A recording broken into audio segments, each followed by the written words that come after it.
الريزو هيك اسمها مثل المطاعم بالضبط، مش عادية، شو رهيبة. انتوا وأولادكم رح تحبوها كتير. سيفوا شير ويلا نبلش. أول خطوة بنحضر الصوص. بدنا كاتشب، صوص الباربيكيو، صوص حار، صويا صوص، بودرة ثوم، عسل، ملح ورشة فلفل وشوية زبدة، وعلى الغاز ليتجانسوا شوي وغلوة واحدة بس. بنحطهم على جنب لنحضر الرز، ومش أي رز، رز فاخر، رز مندي من مزارع ومصانع رز مندي بالهند، أطول حبة وجودة بالطبخ ولا غلطة. وبهذا الفيديو حابة أخبركم إنه أنا صرت الوجه الإعلامي لرز مندي.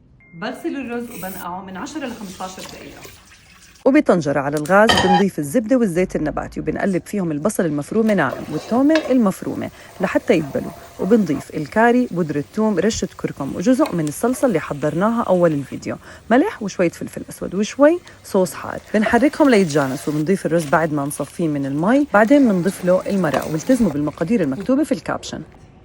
بنغطي ليغلي. بس تبلش تنشف عنا السوائل مثل هيك بنغطي وبنوطي الطنجرة لحتى يتفلفل عنا الرز بهذا الشكل. ولتكمل وجبة الريزو بدنا زنجر الدجاج. تقلوا زنجر الدجاج أو بتشوه بالقلاية الهوائية، الحار أو العادي، وبنقطعه مكعبات بهذا الشكل. وهلأ بنسكب الرز، بعدين قطع الدجاج وفوقيه الصوص، وصحتين وألف هنا.